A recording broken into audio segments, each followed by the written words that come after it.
Good morning, students. My name is Mr. Michael Onwaha. The subject I'll be teaching you today is chemistry. The topic for today's lesson is periodic table. The specific objectives: at the end of the lesson today, students should be able to 1. State the meaning of periodic table. 2. Say short history about periodic table. 3. State the periodic law. And 4. Explain the groups and periods in the periodic table. What is periodic table? The periodic table is simply a chart used in chemistry that shows chemical elements in the order of the atomic numbers. It represents a simple systematic way of classifying the elements. The chart you are seeing here is a periodic chart. If you look at the chart, you will see different colors, and each color has its meaning. We have orange color, there is the red color, yellow color, green color, purple, green again, blue, this is pink, this is also blue, and I can call this ash. A periodic table, a standard periodic table, has the groups and it has the periods. The horizontal columns in the periodic table are called the groups, whereas the horizontal rows are called periods. There are 8 groups in the periodic table. We have the group 1, group 2, group 3, group 4, group 5, group 6, group 7, and then the group 8. The group 8 is otherwise called group 0. Then we have 7 periods. We have the period 1, period 2, period 3, period 4, period 5, period 6, and period 7. Now, in between group 2 and the group 3 are a group of elements called transition elements. You can see them here. They are colored purple. The color there is purple color. Now, the group 1 elements, you can see them. They are orange color, apart from hydrogen that has a pink color. I will tell you the reason why hydrogen has a pink color, but in group 1. So the pink colored elements are group 1 elements, and they are called alkali metals. You can see them here. Then the group 2 elements, which color is red? You can see them here. They are called alkaline earth metals. Then, like I said before, the purple colored element that fall between group 2 and group 3 are called transition metals. The color is purple. Then we have another group whose color is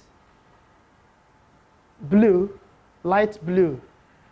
They are called halogens, and members of that family are fluorine, chlorine, bromine, iodine, astatine, and US.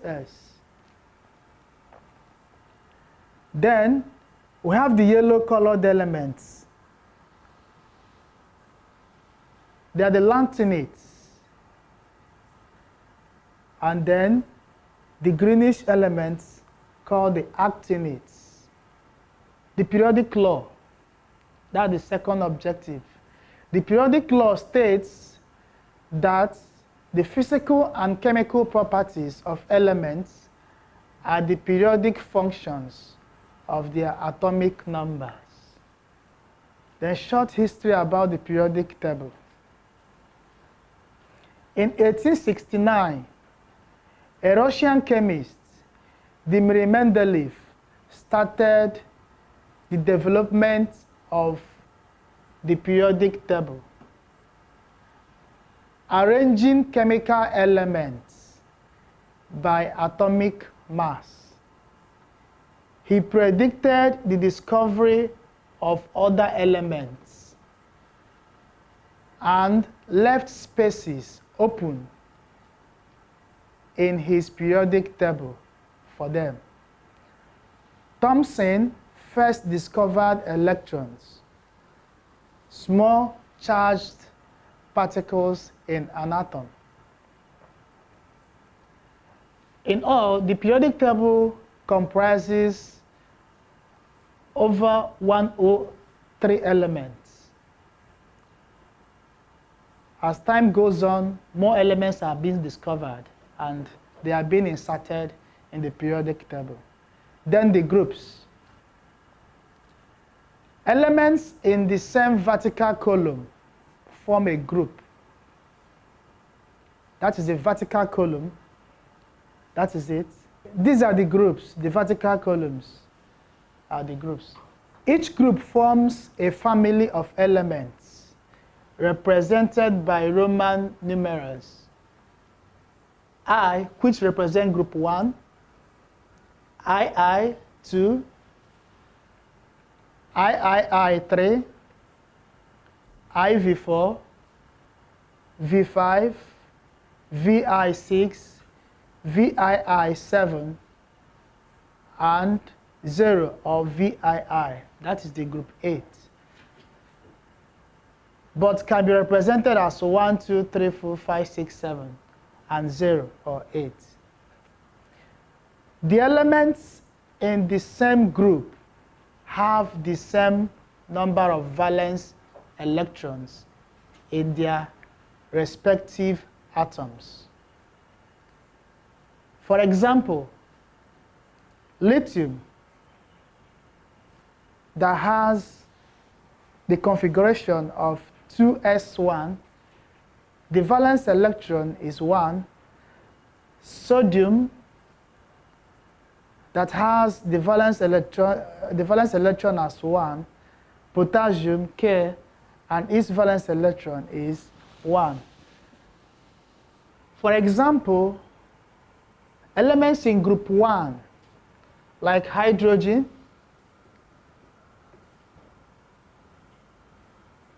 sodium, potassium. I want to explain how we can find the group to which a particular element belongs from the valence electron. The valence electron means the electrons in the outermost shell. For instance, hydrogen has atomic number of 1. It has 1. Sodium has 11. That is 2, 8, 1. Which is also 1s2, 2s2, 2p6, and 3s1. Potassium, 19, 2, 8, 8, 1. Now, if you look at this, you agree with me that all the elements, these 3 elements has a valence electron of 1.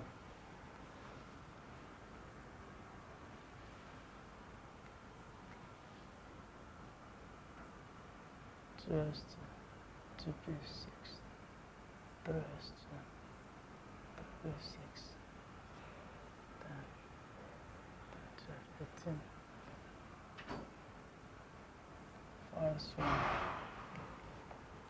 All these elements have valence electron of 1. For elements in group 2, like magnesium,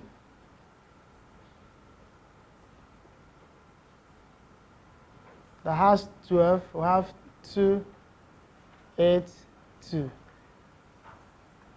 Magnesium belongs to group 2 because it has 2 valence electrons. Other elements like aluminium, it has 3 valence electrons and it belongs to group 3.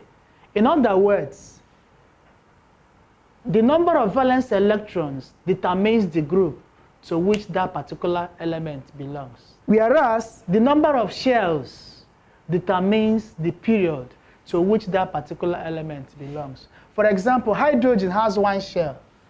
It is in period 1. Hydrogen is in period 1. It has 1 shell.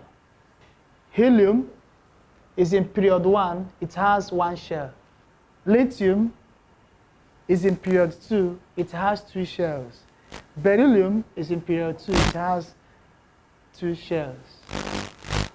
And so on and so forth. So the number of shells determines the period to which that particular element belongs to.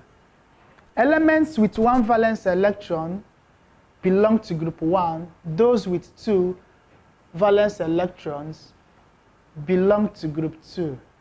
Those with 3 valence electrons belong to group 3, and so on and so forth.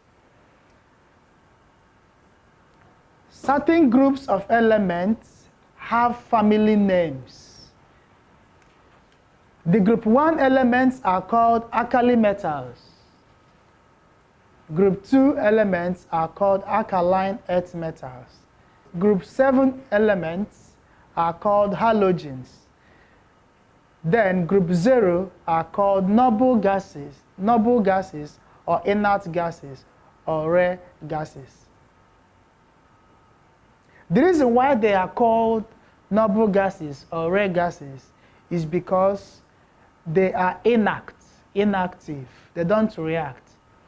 And the reason why they don't react is that they have a complete electronic configuration, either in the form of duplet structure or octet structure.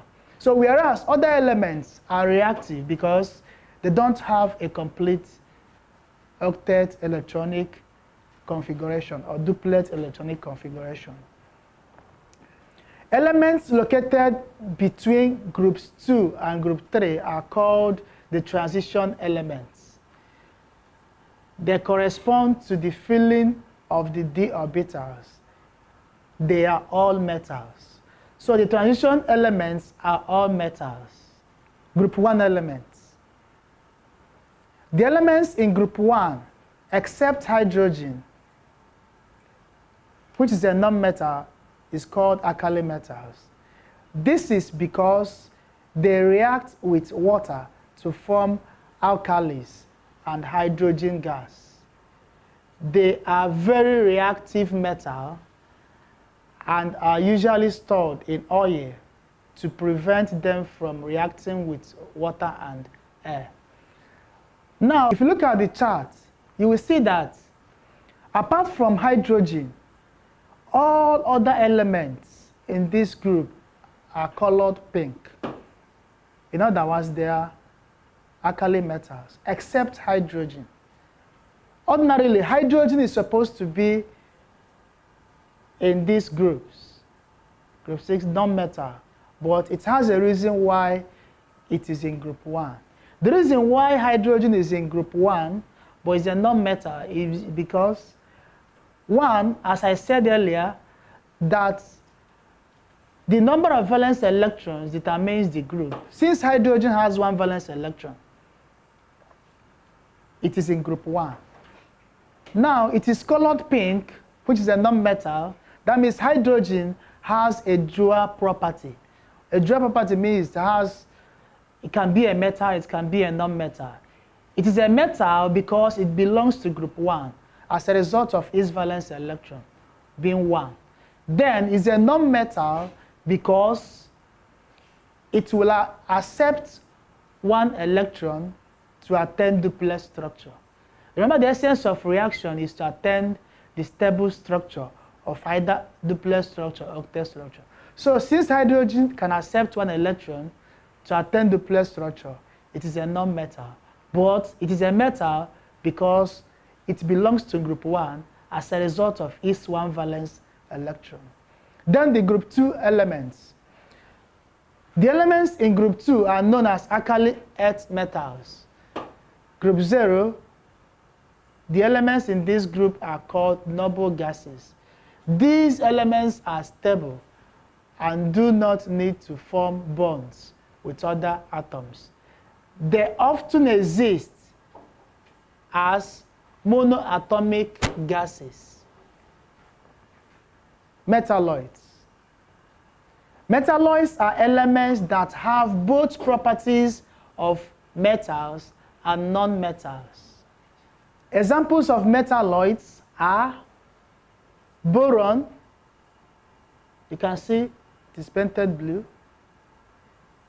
silicon, arsenic. All the elements that are painted blue, including germanium, are all metalloids. Periods. There are a total of 7 periods in the periodic table. The period in which the element appears tells you how many electron shell the atom has. In other words, if an atom has 1 shell, it belongs to period 1. If it has 2 shells, it belongs to period 2.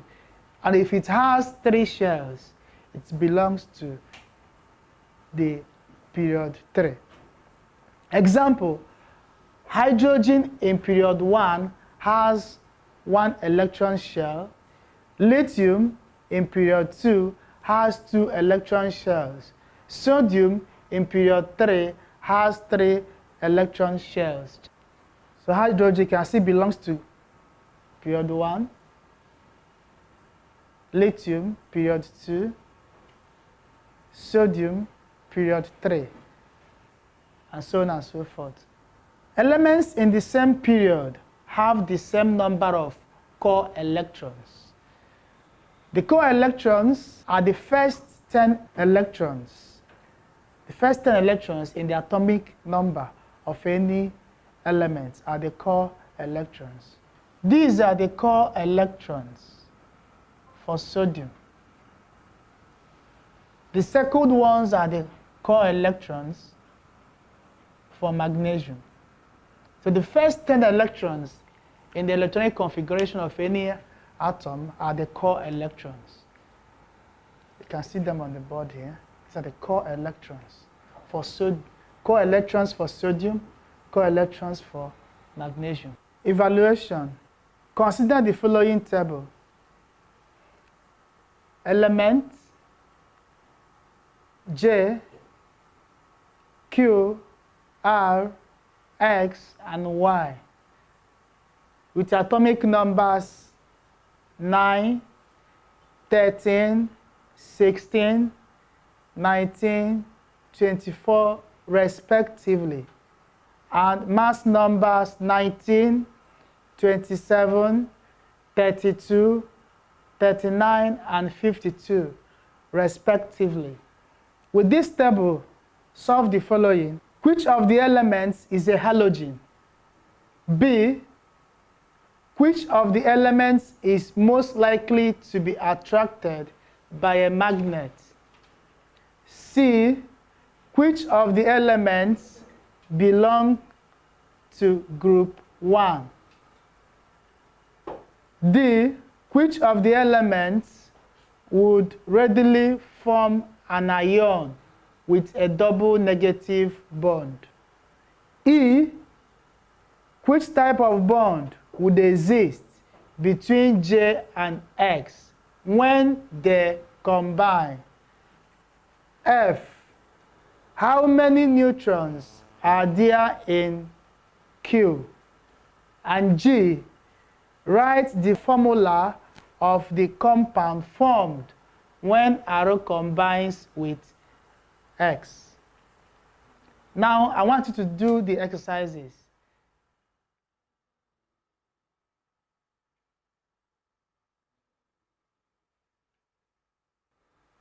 Okay, let's solve it together.